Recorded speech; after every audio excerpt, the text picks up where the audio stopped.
그들은 다 가늠한 자라 과자 만드는 자에게 달궈진 화덕과 같도다. 그가 반죽을 뭉침으로 발효되기까지만 불 일으키기를 그칠 뿐이니라.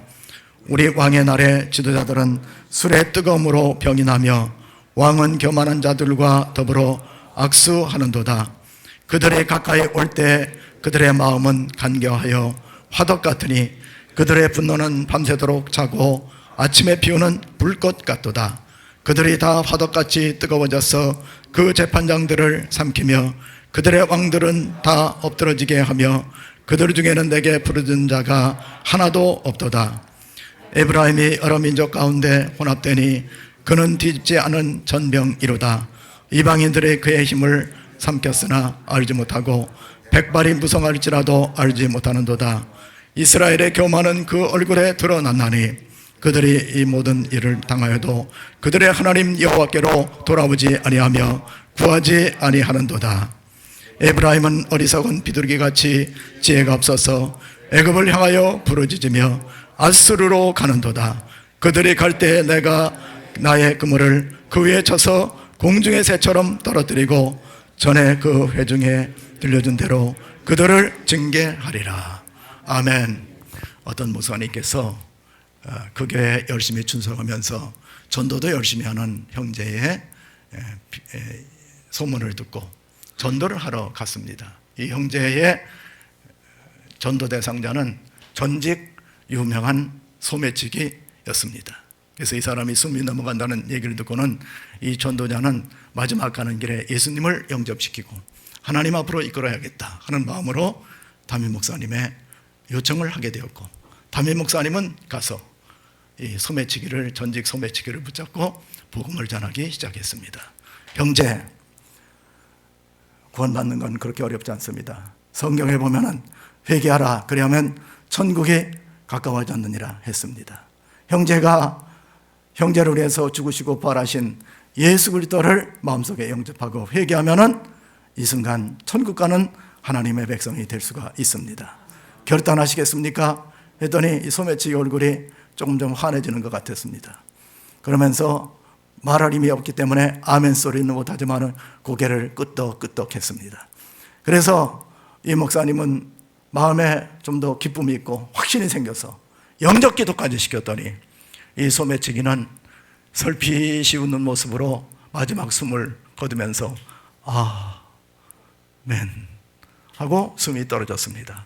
목사님은 마지막 가는 길에 한 영혼을 구원시켰다는 뿌듯한 자부심을 가지고 돌아서는데 뭔가 좀 허전한 게 있었습니다. 뭔가 좀 허전해요. 어디가 허전한가 했더니 왼쪽 손목이 허전한 겁니다. 왼쪽 손목에는 이 목사님이 결혼할 때 사모님한테 받은 결혼식 예물 금장 시계가 잠겨져 있었는데 그게 없어진 거예요. 그래가지고 이 목사님은 두리번 하면서 왔던 길을 다시 뒤집어가고 뒤돌아서고 또 주변을 살펴봤지만은 어디 하나 떨어진 데가 없었습니다. 그런데 눈을 들어서 이 소매치기 시신을 바라보는 순간 소매치기에 굳게 닫혀진 그 손에 금장시계가 번쩍이고 있었습니다. 뭘 말하고 있는 겁니까? 사람은 잘 변하기가 힘들다는 겁니다. 변했으면 얼마나 좋겠습니까? 죄라는 것은 끊기가 참 어렵다는 거예요. 인간의 마음속에는 이런 죄성들이 가득하게 담겨져 있는 겁니다. 그래서 사람은 원죄를 타고났다가 원죄 속에서 문제가 잘 해결되지 못한 상태에서 세상을 떠나는 사람들이 많이 있는 것입니다. 그렇기 때문에 회개하라, 천국이 가까워졌다는 얘기는 쉽지가 않은 얘기가 되는 것입니다. 지난주에 우리가 살펴봤던 것처럼 호세아 6장 1절에 세 가지 약속을 했었습니다. 하나님께로 돌아오시면 하나님께서 싸매주시고 꿰매주시고 또 살려주시고 치료해주시게 될 것이다. 예수 믿으면 치유받고 변화받을 것이다. 두 번째는 3일 만에 이렇게 세워주실 것이다. 예수 그리스도를 통해서 부활의 영광 속에 들어가게 될 것이다. 세 번째는 이른 비와 늦은 비처럼 때를 따라 하나님께서 부유하게 만들어주시고 풍성하게 만들어주시게 될 것이다 하는 약속을 받을 수가 있었던 겁니다. 그 전제 조건이 뭐였습니까? 전제 조건은 간단했습니다. 인애, 하나님의 사랑, 긍휼, 자비, 은혜로 돌아오면, 하나님의 마음을 가지면 이런 모든 것들이 된다 이겁니다. 신앙생활은 나의 힘으로 되는 것이 아니라 하나님의 능력으로 되는 것입니다. 사람으로서는 할 수 없습니다. 그러나 하나님으로서는 하실 수가 있습니다. 모든 것을 하실 수가 있는 거예요. 그래서 예수 그리스도 안에서 우리는 이런 모든 은혜를 회복할 수 있다는 메시지가 지난주에 말씀이었습니다. 그래서 하나님께서는 너의 어떤 노력이나 너의 인애를 요구하는 것이 아니라 하나님 당신의 헤세드 인애를 요구하신다 하는 말씀이 지난주에 말씀이었습니다.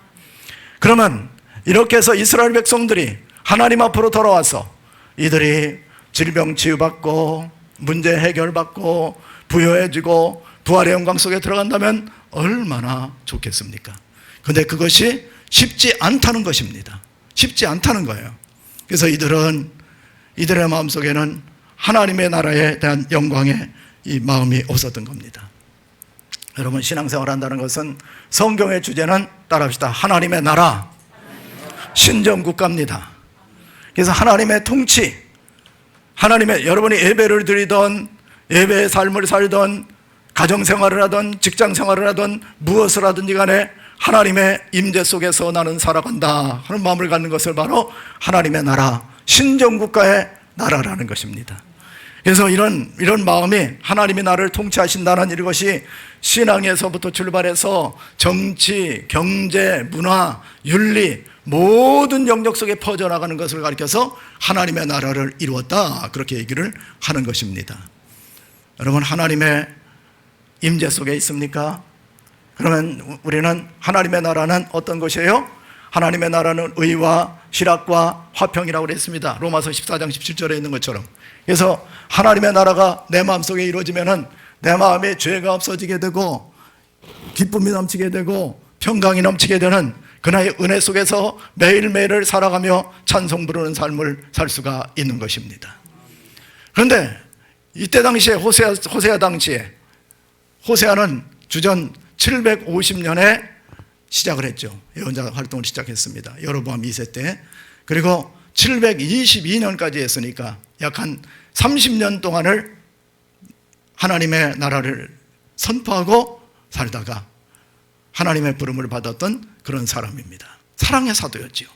그런데 이때 당시의 사람들은 하나님 앞으로 돌아오기보다는 인본주의적인 그런 것이 있었던 거예요. 그래서 이런 걸 가리켜서 달궈진 화덕과 같은 심령이다. 오늘 설교의 제목처럼 타오르는 화덕과 같아 그랬어요. 4절을 보면 이렇게 말씀하고 있어요. 그들은 다 간음하는 자라 과자 만드는 자에 의해 달궈진 화덕 같도다. 그가 반죽을 뭉침으로 발효되기까지만 불을 일으키기를 그칠 뿐이니라. 어때요?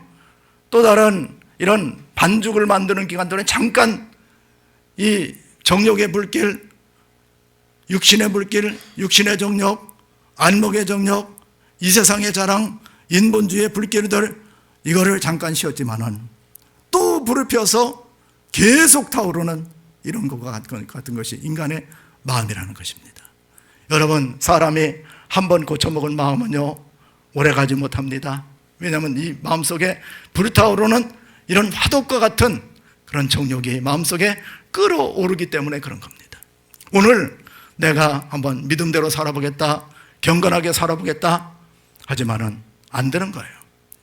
제가 청년 때 어떤 군대 생활할 때 그 앞에 가련교회 나갔는데 그 목사님이 그런 말씀을 하셨던 거예요. 여태까지 수십 년이 지난데도 잊어버리지 않습니다. 그 목사님이 뭐를 애와 들었냐면, 어떤 집안에 두 사람이 시어머니하고 며느리하고 살았는데 시어머니는 권사님이고 며느리는 집사님이고, 참 복받은 가정이죠. 시어머니는 권사님, 며느리는 집사님. 그래가지고 그날도 옛날에는 예배당 종소리 10시 반이면 예배당 종소리 땡땡땡 칩니다. 그날 시어머니하고 며느리하고 두 분이 다툼을 하다가 시어머니가 말을 했습니다. 얘야, 이렇게 싸우다가는 우리 예배당 못 가겠다. 주일에 성수 못하겠다. 그랬더니 며느리가 하는 얘기, 사모님, 권사님 참 좋은 제안을 하셨습니다. 잠깐 휴전을 한 다음에 갔다 오십시다. 그래가지고 그날은 또 갔더니 목사님의 설교 말씀이 요한복음 13장 34절에 있는 것처럼 너희가 서로 사랑하라. 이로써 너희가 내 제자인 줄을 알리라. 은혜 흠뻑 받았습니다. 권사님도 은혜 받고 집사님도 은혜 받고 눈물 걸머리 다 쏟고 예배당을 나오는 순간 서로 얼굴을 쳐다보지도 않고 흥한 집안이었습니다. 흥 하고 왔습니다. 그리고 집에 오자마자 밥상머리에 앉자마자 얘야 2라운드 시작하다. 우리의 싸움은 끝난 것이 아니란다. 그렇게 하면서 또다시 싸웠다는 그런 얘기를 제가 들었는데 귀에 잊혀지지 않습니다. 사람의 마음은 어떻습니까? 사람의 마음은 하나님의 나라를 이루기보다는 마귀의 나라 속에서 끊임없는 갈등 속에 싸워지는 거예요. 그래서 이 욕망을 내려놓기가 힘듭니다. 그 다음에 보면은 우리 왕의 날의 지도자들은 술의 뜨거움으로 병이 나며 왕은 오만한 자들과 더불어 악수하는도다. 그러니까 이들의 스트레스를 해소시키는 방법은 술 취하는 거예요. 술 취하지 말라 이는 방탕한 것이니 너희는 성령의 충만을 받으라는 것은 성경 말씀이고, 스트레스를 해소하기 위해서 술 먹고 내 몸을 망쳐나가는 겁니다. 여러분, 술이 얼마나 나쁜 것입니까? 중추신경을 다 마비시켜버리고, 그리고 대장 기능을 다, 유산균 다 없어져요. 술 한 잔만 먹어도. 그렇게 나쁜 게 술입니다. 근데 이 사람들은 술의 뜨거움, 성령의 뜨거움이 있어야 되는데 술의 뜨거움으로 병이 났어요. 매일 술 취해서 잠을 잡니다.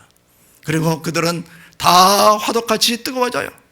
뭐로 뜨겁습니다? 성령의 불로 뜨거운 것이 아니라 정령의 불, 우상숭배의 불로 뜨거웠습니다. 그들의 왕들은 다 엎드러지게 되며 그들 중에는 내게 부른 자가 하나도 없도다.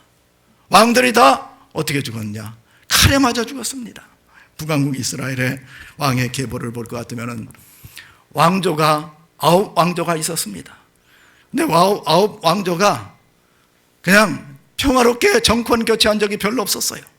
그래서 나답은 바하사의 손에 죽고 칼에 맞고, 엘라는 시므리 칼에 맞고, 시므리는 오므리의 칼에 맞고, 에후는 에후에 의해서 여호람이 죽게 되고 그 가족들이 70명의 왕자들이 다 목이 잘려 죽고, 그리고 에후의 왕조의 마지막 아들이었던 스가랴는 살룸에 의해서 죽고, 살룸은 무나헴에 의해서 죽고, 무나헴의 아들인 부가야히야는 베가에 의해서 죽고, 마지막 호세아는 베가를 죽이고 마지막에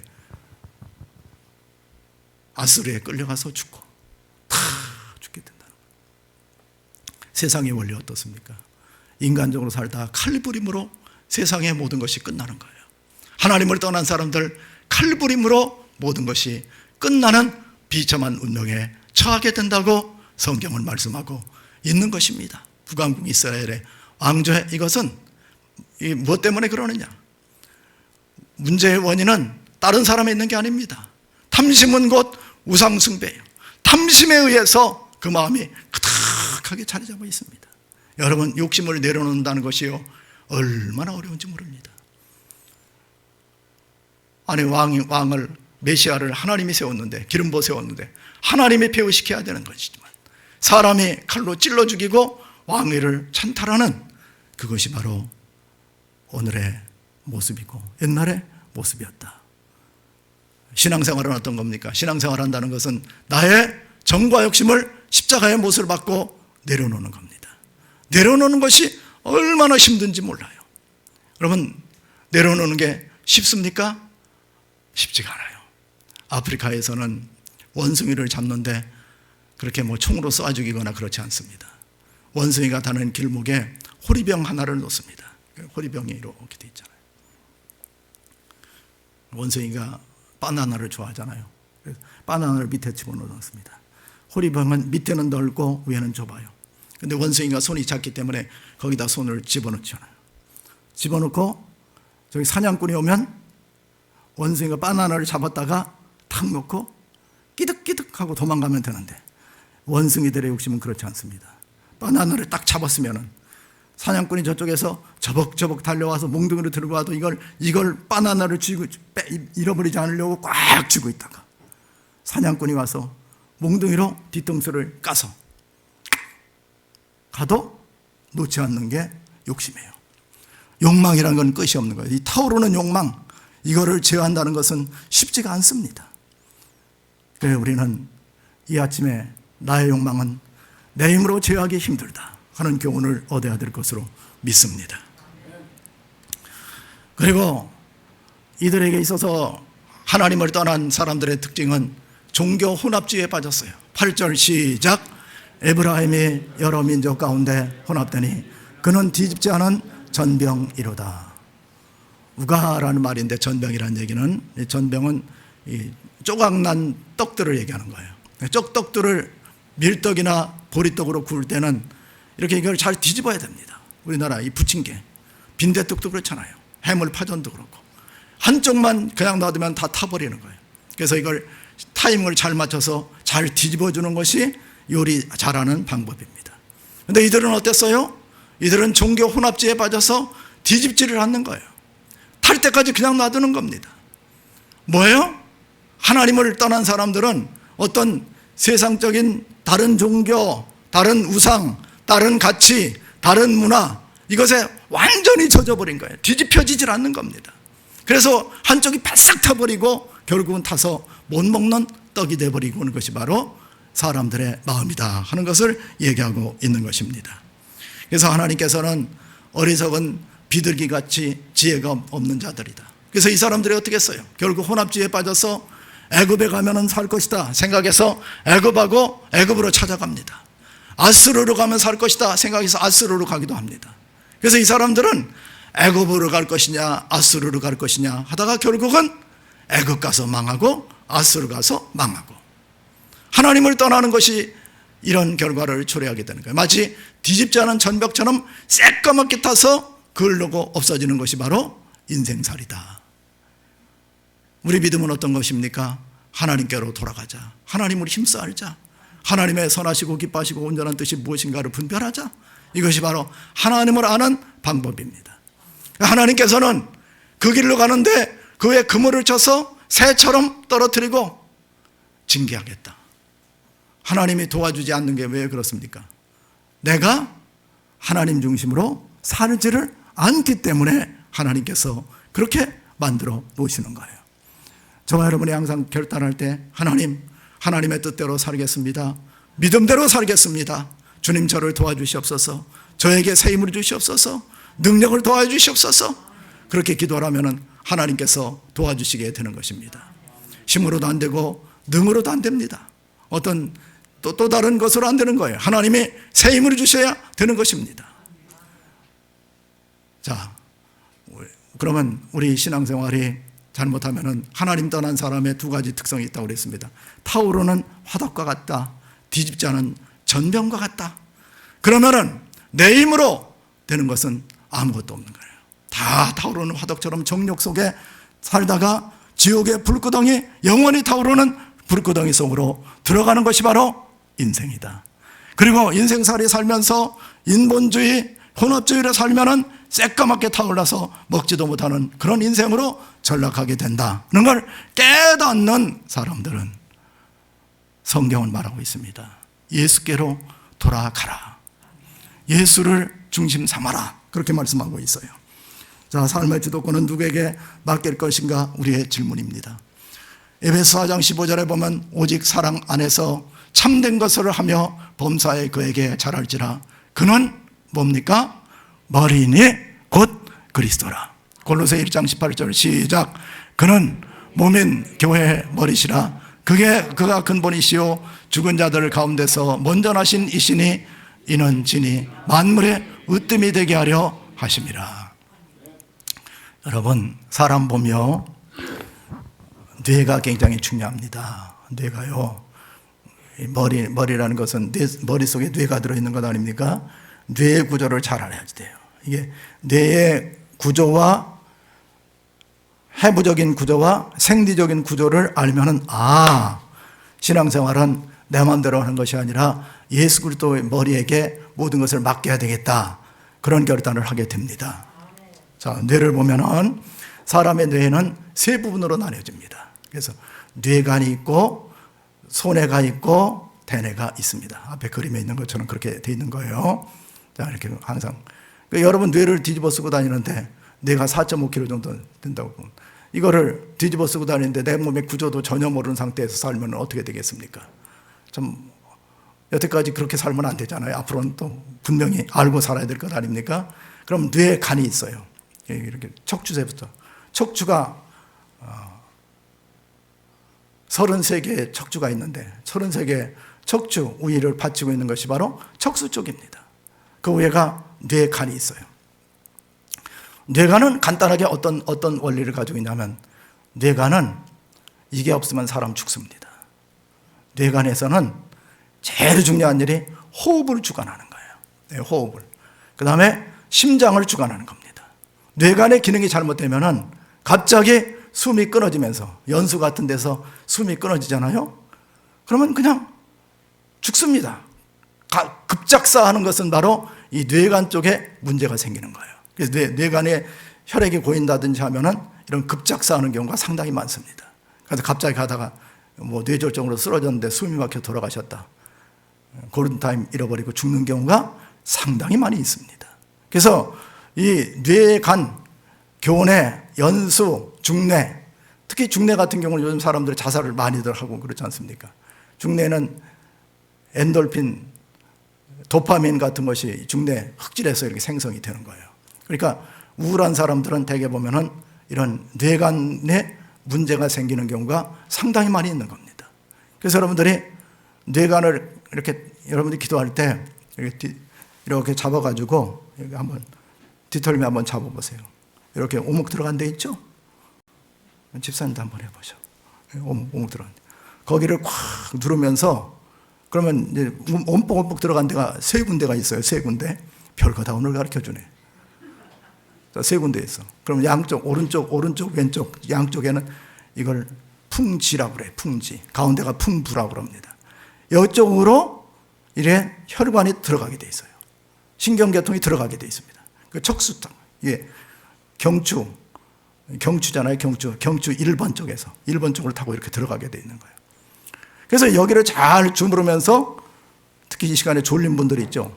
졸린 분들은 거기를 꽉 주무르면서 나사렛 예수의 이름으로 명하노니 졸음 귀신은 한 길로 왔다 일곱 길로 떠나갈지어다. 그렇게 명령을 하면은 신기하게 100% 떠나갑니다. 99%도 아니에요. 꽉. 예, 참 빠른 분들이 있어요. 떠나가는 거예요. 자, 그러면 이게요.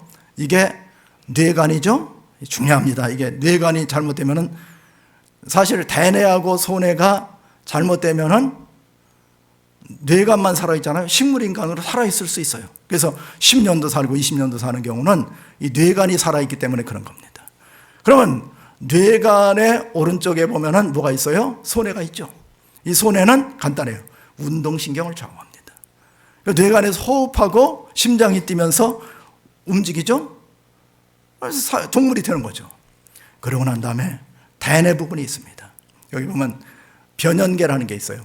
시상하부, 후두엽, 여기에서 변연계가 있는 거예요. 변연계는 어떤 일을 하냐면은 여러분 혈압 있지 않습니까? 혈압 80, 120 혈압 주관하죠.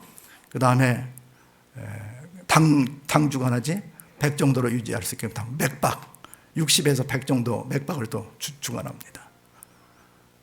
이런 중요한 계통을 하는 것이 바로 변연계예요. 그래서 맥박을 주관하고 호흡을 주관하고 혈당을 주관하고 심장 박동을 주관하고 심박을 주관하고 이런 역할을 하는 것이 바로 변연계입니다. 그리고 이렇게 여러분들이 머리를 다 이렇게 만져보면은 대뇌가 있어요. 대뇌. 이게 80%를 좌우합니다. 뇌의 80%를 좌우하는데 이것이 굉장히 중요한 거예요. 그래서 대뇌는 대뇌 피질이 있지 않습니까? 대뇌 피질이 이게 세 부분으로 되어 있어요. 울퉁불퉁하게 되어 있는데 이게 전두엽, 후두엽, 측두엽, 가운데 두정 부분 이렇게 되는데 이것들이 어떤 일을 하냐면은 어떤 논리적인 사고를 하고 계획하고 그러니까 여러분들이 대뇌 피질이 잘못되면은 계획도 못하고 방향도 설정하지 못하고 매일매일 그냥 그렇게 살다 죽는 겁니다. 그래서 이건 대뇌가 굉장히 중요한 것이 이런 역할을 하면서 판단도 하고 학습도 하게 되고 기쁨의 감정, 슬픔의 감정, 또 공부하게 만들고 학습하게 만들고 또 악기 연주하게 만들고 신호애락의 감정을 주관하게 되고 이런 역할을 하게 되는 이런 모든 것들이 뇌에 있는 거예요. 자, 그럼 한번 생각해 보세요. 이제 성경적으로 한번 적용해 볼 필요가 있어요. 예수님이 우리 몸에 뇌입니다. 이게 굉장히 중요한 원리예요. 예수님이 우리 몸에 뇌란 말이에요. 그러면은 예수님이 우리들을 호흡하게 만들고 심장이 뛰게 만드는 거예요. 여러분, 감동이 없는 사람 왜 그렇습니까? 예수님을 잃어버리고 예수님의 자리에 내 인간의 머리를 갖다 얹어놓은 거예요. 그렇기 때문에 이 사람은 호흡이 없습니다. 감동이 없어요. 그리고 갈 바를 알지 못합니다. 방향성이 없어요. 손해가 없기 때문에 예수님이 우리가 방향을 정해줘야 되는데 갈 바를 내가 이쪽으로 가라. 여호수아한테 말씀하셨잖아요. 내가 가나안 땅으로 가라. 내가 밟는 것은 다 너에게 주노니 너는 좌로우로 치우치지 말아라. 하나님의 율법을 입에서 떠나지 말게 해라. 그래야만 평탄하게 될 것이다. 방향 제시를 손해를 통해서 방향을 제시받듯이 예수 그리스도를 통해서 우리가 방향 제시를 받게 되는 것입니다. 그리고 대뇌가 80%가 된다고 그랬죠. 대뇌 피질에서 생각하고 판단하고 감정을 가지고 신호애락의 감정을 가지고 그렇게 삽니다. 그래서 이 오장육부가 튼튼하게 만들어 놓고 이렇듯이 예수 그리스도가 중심이 되는 사람들은 영혼이 자리됨처럼 범사가 자리되며 강건하고 풍성한 생명을 얻을 수가 있는 것입니다. 여러분, 뭐가 잘못됐습니까? 간단합니다. 예수님이 자리해야 될 그 머리에 인간의 머리가 올라가져 있는 거예요. 그걸 인본주의라고 얘기를 하는 겁니다. 인본주의가 있기 때문에 타오르는 화덕이 되는 거예요. 뒤집자는 전병이 되는 것입니다. 왜 근심하며 걱정합니까? 환경이 문제가 아니라는 거예요. 중요한 것은 뭡니까? 본질로 돌아가서 예수 그리스도가 우리 몸에 머리가 되고 컨트롤 타워가 되고 생명이 되었을 때 우리의 삶은 생명력이 있고 미래를 향해서 나아갈 수가 있다는 것입니다. 오늘 아침에 저와 여러분이 중요한 것은 뭡니까? 내 인생의 몸뚱아리에, 내 교회에, 내 가정에 내가 주인이 됐었기 때문에 계속 사람은 번민하게 되는 겁니다. 호흡도 못하고 생명력도 없고 갈 바도 알지 못하고 판단도 못하고 계획도 세우지 못하고 생명길로 나가지도 못하고 이렇게 된 거예요. 그래서 예수 그리스도는 교회의 머리다. 예수 그리스도는 나의 인생의 머리다. 예수 그리스도는 대한민국의 머리다. 예수 그리스도는 온 인류의 머리다. 이렇게 주인을 바꿔버리면은 우리 삶은 새로운 길로 나갈 수가 있게 된다는 것을 성경은 말씀하고 있는 것입니다. 주인 바꾸기를 하시기 바랍니다. 주인을 바꾸면은 내 마음속에 평강이 임하게 됩니다. 그리고 인생이 풍요롭고 부유한 인생으로 바뀌는 거예요. 바뀌기가 쉽지가 않습니다. 그러나 이거를 과감하게 성령의 능력으로 바꿨을 때 앞날은 희망이 있게 된다는 사실을 믿고 예수 그리스도 중심으로 살아가는 저와 여러분이 되시기를 주의 이름으로 축원합니다. 사랑과 은혜가 많으신 아버지 하나님 감사합니다. 저희들을 사랑해 주시고 은혜로 붙잡아 주심을 감사합니다.